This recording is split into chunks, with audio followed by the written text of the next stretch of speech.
Hey everybody, it's Thorn. And so I was posting on TikTok earlier this week, as elder millennials like myself are wont to do, or something. I don't know. I am on TikTok. If you're into that, I'm Thorn the Witch. Come and find me. It's actually really fun. It's actually really fun, everybody. And yeah, there's some kind of absurdity, but isn't there like just as much on YouTube and Twitter? I mean, really, is TikTok worse? I'm not sure it's worse. So anyway, I was posting on TikTok, and I was talking about beginner books because somebody had asked about beginner books, and I was explaining that, I really don't have a go-to, like a single go-to 101 book that I consistently recommend over and over again. I've got lots of feelings about books, and if I sit down and I talk to an individual person, I feel confident like making a recommendation that would be good for them. But just generally like a fallback title that I'd feel comfortable like slapping up in a YouTube comment section, like I don't have that book.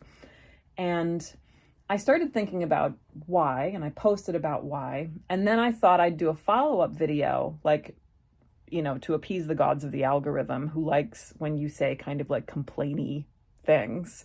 I thought I would post kind of a silly complainy video about how like when I don't like beginner books, like it's usually because of X, Y, and Z reasons.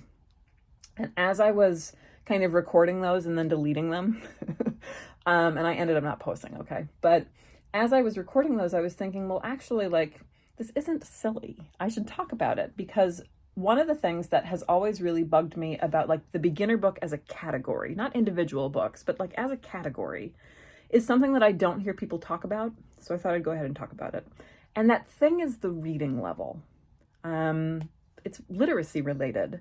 If you know me, like I worked as an educator for several years. I work in publishing now, but I've done a lot with like literacy facilitation, reading. I was an English teacher in high school, etc. So I've got a lot of feelings about like accessibility and reading at one's level and pushing people, like all of that stuff, okay? And the thing that happens with beginner books that really bugs me is that collectively, and I'm not talking about academic books. I'm not talking about like an introduction to X tradition from X person with lots of letters after their name. I mean like 101 style books for people interested in becoming practitioners of various kinds of witchcraft, magic, occultism, whatever. We seem to kind of have this underlying assumption that because somebody is a beginner at witchcraft or whatever, they're also a beginner at reading. Or they're also a beginner at thinking critically. And, there's this idea that you have to put in like, caveats or like, don't put the crystals, in your mouth or whatever. Like we have to put in like little disclaimers like that because, somebody's going to do it. Okay. But like, what if we didn't write that way?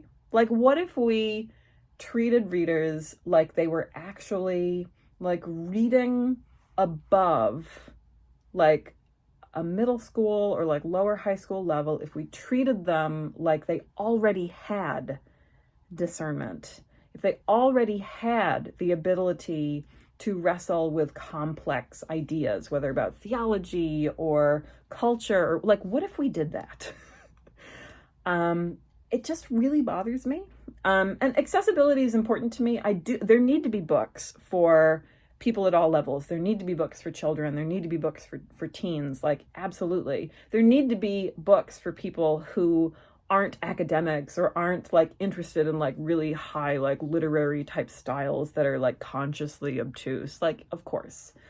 But I feel like a lot of the beginner books, not just on the market now, but kind of in the history of witchcraft, particularly in the last like 20 years of publishing, are really geared towards people who are bad at reading. And for me, like my particular sort of like demographic, like as a writer, as a content creator, whatever, generally speaking, when people come to me as opposed to somebody else for a book recommendation, it's because they are interested in my academic background or like the particular kind of tone that I take, like who I tend to target in terms of whom I'm talking to. So like, I can't recommend like a lot of these books that are very clearly geared towards lower levels to a lot of the folks that are asking me for beginner books. And it leaves me at kind of a loss.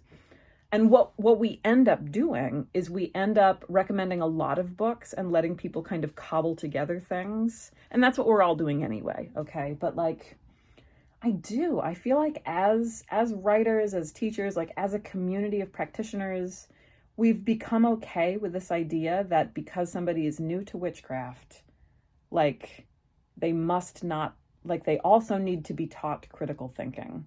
And I'm not saying that we don't run into situations where that's true. Like, you've got stories, I've got stories, okay? But like,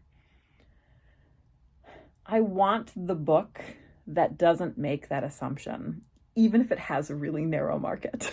So that's what I personally struggle with, like when I'm recommending books. Because a lot of times the people who ask me for recommendations, they're work colleagues, right? Or they're like school colleagues. Like these are people who like, I cannot give the books that introduced me to witchcraft, like when I was 13.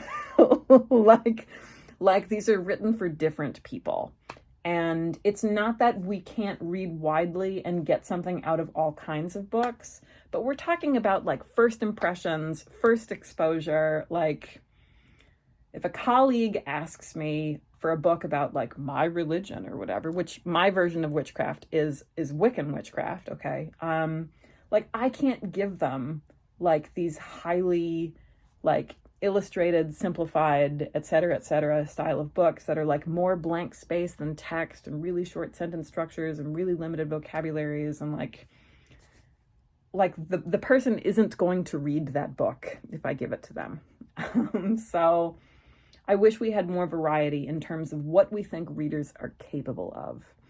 And maybe I'm less experienced in terms of like what's on the market now or has been on the market. So if you've got favorite books that like meet those criteria, then please drop them in the comments and let me know. I certainly haven't read everything that's ever been published. But yeah, what are your go-tos? And help me out here.